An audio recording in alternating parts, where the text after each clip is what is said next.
Have you ever achieved something you thought would make you happy, only to feel strangely empty the next morning? Or look back on decades of effort and wondered, was I climbing a ladder leaning on the wrong wall all along? Here's a sobering truth. Most people realize what truly matters only when time has almost run out. And by then, what they wish for isn't more trophies or titles, but just one quiet morning with no pressure to prove anything. But what if we didn't have to wait until the final chapter to open our eyes? The teachings of the Buddha contain quiet wisdom that doesn't shout. They remind us that life's deepest truths don't always arrive in our youth, but they're not locked away either. They whisper to those willing to pause, to feel, to see again with softer eyes.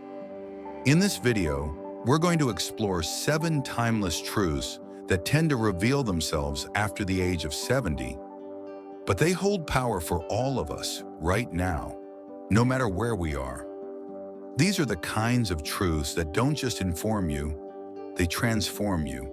They invite you to live more deeply, love more gently, and let go more freely. This is not about aging. It's about awakening. Not about what you've missed, but about everything. You still have the power to meet within yourself. And here's a question for your heart. Have you ever felt like you spent too many years chasing things that were never truly yours to begin with? If yes, you're not alone. Share your story in the comments. I promise, your words might become someone else's healing. Before we begin, take one quiet breath.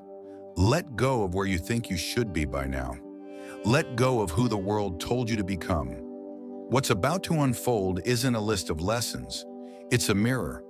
And sometimes the most important truths aren't taught. They are remembered. Let this be a reminder. Truth 1.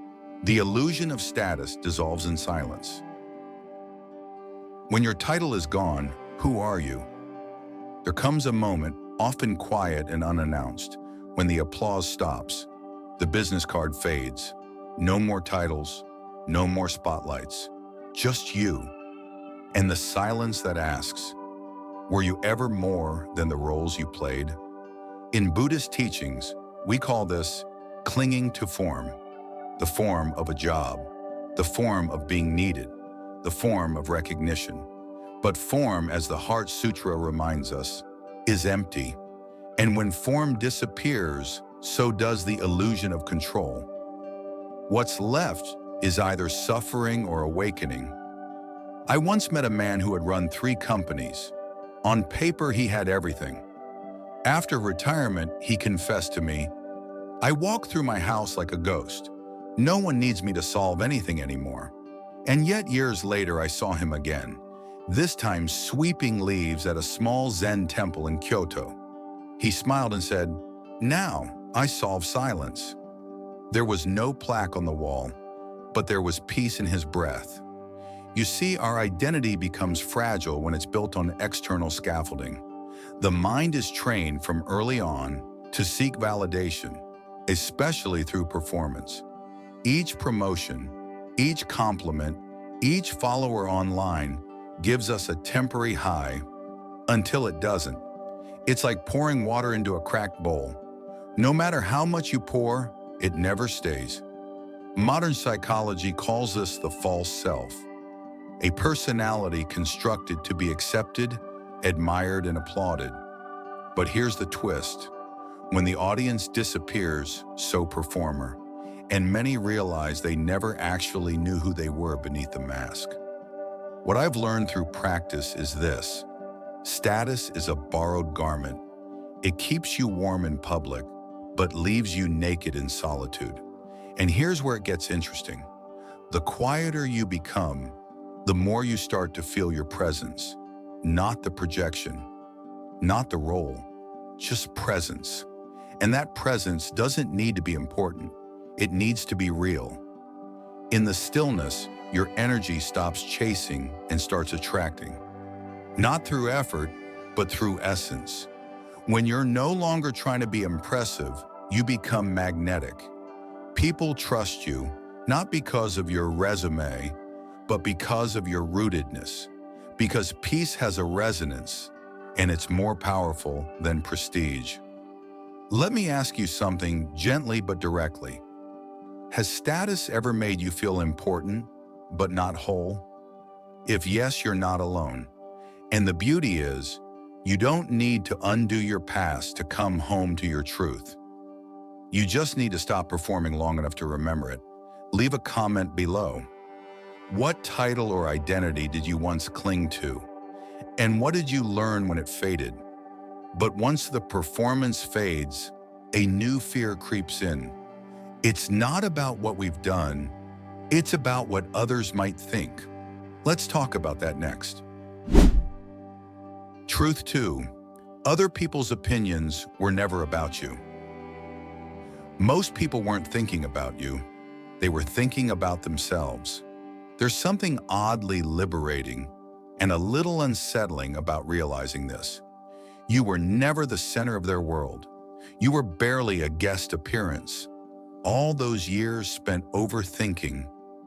What did she mean by that tone? Why didn't they invite me? What will they think if I say no? And now you begin to see that people weren't judging you. They were projecting themselves, their insecurities, their unhealed wounds, their stories. Buddhism speaks of anatta, the non-self, not as a denial of who we are, but as freedom from what we are not.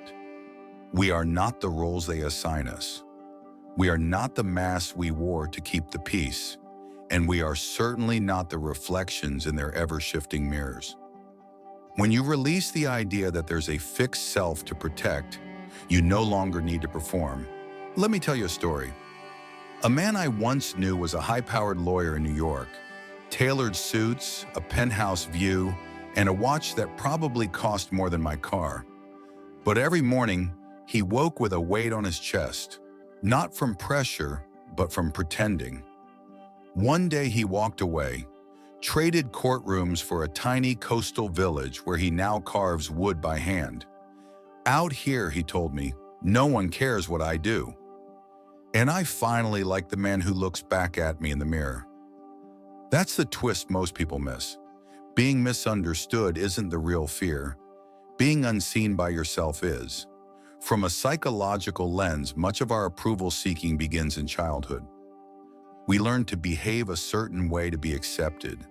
And like actors who never leave the stage, we carry that performance into adulthood. But here's the cost. When you spend your life adapting to other people's expectations, you forget what you even expected of yourself. And energetically, the more you try to impress or please, the more misaligned you become. You start attracting relationships that match your mask, not your soul. But when you choose authenticity, something beautiful happens. You stop chasing belonging and start becoming someone you belong to. Here's a silly truth I wish I learned earlier. Trying to be liked by everyone is like trying to iron your clothes in the rain. Exhausting, pointless, wet. You don't need to be understood by everyone. You just need to be honest enough to understand yourself. And that honesty, that's your compass. Even if others don't applaud it, your heart will recognize the direction.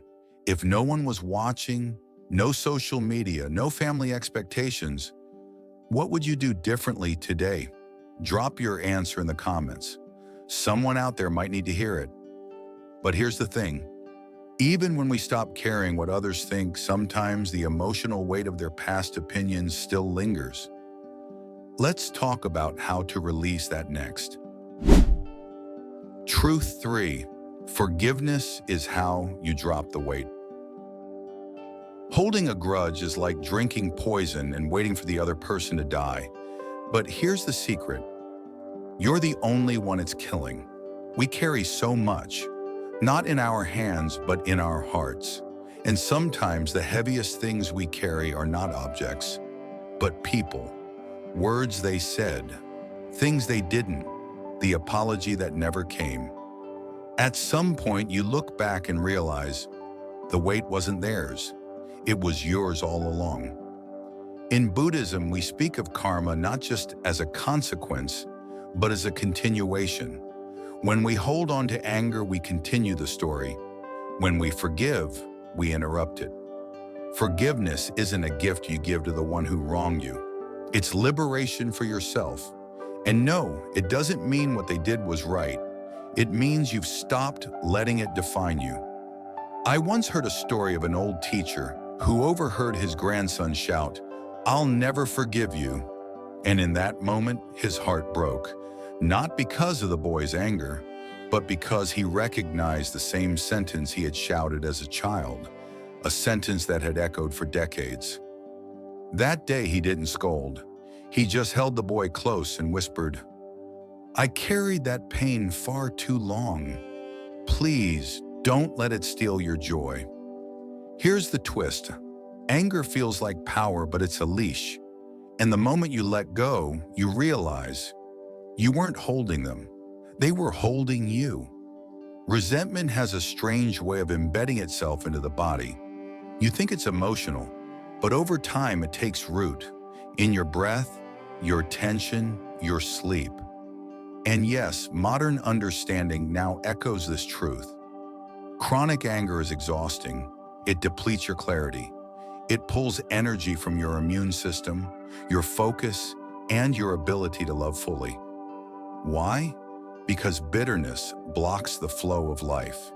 It turns your heart into a courtroom where you're both judge and prisoner. And when we operate from that energy, it's what we start to attract. More situations that reflect the wound. More people who echo the same betrayal. Until one day we wake up and wonder, is this still about them? Or is it about who I'm becoming? I say this with a smile because I've been there. I once held a grudge so tightly that I forgot what my hands felt like without it. And when I finally let it go, my sleep got better. So did my digestion.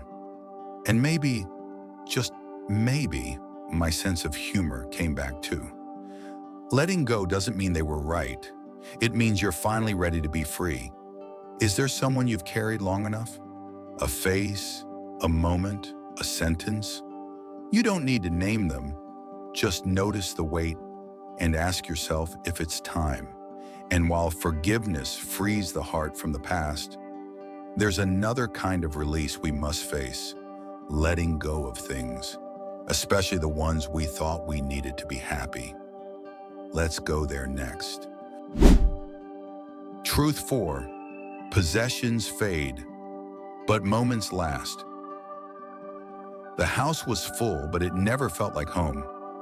Why is it that the things we thought would bring joy often gather more dust than meaning?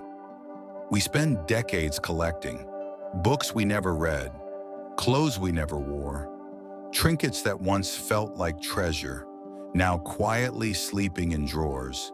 And yet, what we remember most at the end of a decade or a life is rarely a thing. It's a moment, a feeling, a breath shared with someone who mattered. In Buddhism, this is the truth of impermanence. All form is fleeting. No object can hold its shape or its meaning forever. And yet we cling, as if owning something could anchor us to joy. But joy is a visitor. It stays longer in the empty room than in the cluttered one. There's a story I love about a wealthy man who visits an old friend living in a small coastal home. There's no chandelier, no expensive art, just a weathered couch with laughter carved into every cushion. After tea, the rich man leaves quietly and later tells his assistant, "Buy me a couch like that." The assistant smiles and says, "You can't buy that couch. You have to live it." Many people work all their lives to afford a lifestyle they're too tired to enjoy. And by the time the house is paid off, no one lives in it, not even their soul. Let's pause there, because I'm not against beautiful things. I enjoy a good cup, a soft blanket, and a warm light in the hallway. But when comfort becomes comparison and abundance becomes armor, we lose the point. Modern studies quietly reflect this truth. After our basic needs are met, more stuff doesn't make us happier. The more we attach our worth to what we own, the less we tend to feel it inside. It's like trying to feed the heart with furniture. There's also something that happens to our minds when we live in clutter, emotional or physical. We become distracted, unsettled, as if the piles of stuff around us mirror the piles of thoughts within us. Gratitude, on the other hand, creates space. Simplicity isn't a punishment, it's an invitation. When we stop chasing upgrades, we begin noticing sunsets.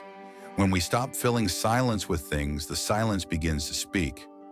Your life's worth isn't in what you collect, but in what you contribute through presence, not possessions. I once donated a jacket I had saved for years, just in case. Funny thing, I felt lighter. Not because I lost something, but because I made room for something else. A memory, a moment, a deeper breath. What's one thing, physical or emotional, you could let go of this week? Not to have less, but to feel more. And once we stop chasing what fades, we're ready to face what we've really been chasing all along. Perfection, the mirage we thought would finally make us feel enough. Truth 5. Perfection was a lie that stole time. How many things have you almost done? How many dreams have you buried under "not yet"? How many times have you told yourself, "I'll start when I'm ready," only to realize decades passed and you never felt ready? There's a quiet thief that steals more from us than failure ever could. Its name is perfection. We believe perfection protects us from embarrassment, from judgment, from falling short. But here's the truth I've seen again and again in students, elders, even myself. Perfection is just fear in disguise. Zen Buddhism offers a counterspell. It whispers, start before you're ready, begin with a crooked step, let the cup crack, let the voice tremble, let the page stay messy. This is the heart of wabi-sabi, the beauty in imperfection, the sacredness of the flawed. There's a woman I knew who spent 40 years telling herself she'd write a novel one day. She waited for silence. She waited for confidence. She waited for the outline to be perfect. At 72, with trembling fingers and bifocals, she finally wrote the first sentence. It wasn't poetic. It wasn't brilliant, but it was real. And when she finished the book, she cried, not because it was perfect, but because she finally let go of needing it to be. Perfection is not the path to mastery. It's often the excuse we use to never begin. And here's something to remember. That person you admire, the dancer, the writer, the speaker, they didn't start when they were perfect. They started when they were willing. I've come to see that the deepest regrets don't come from what we tried and messed up. They come from what we never allowed ourselves to try at all. And often the reason wasn't time or money or age. It was the lie that said, not yet. From a psychological lens, perfectionism is a kind of armor. We build it to avoid feeling not enough. But that armor gets heavy. It doesn't keep failure out. It keeps life out. Here's a gentle truth.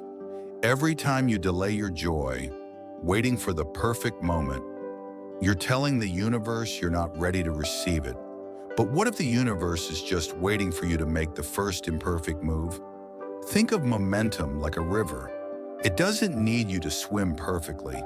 It just needs you to step in. If the Buddha waited until the Bodhi tree had Wi-Fi and a matching cushion set, we'd still be waiting for the Dharma. Messy joy is worth more than flawless hesitation, every single time. I recorded my first Dharma talk with a broken mic, bad lighting, and a scratch in my throat.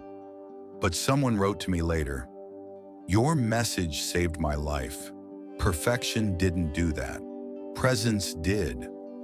So what have you postponed because it wasn't perfect yet? What if you just started and let it be beautifully unfinished? But even when we begin, there's another truth we can't ignore.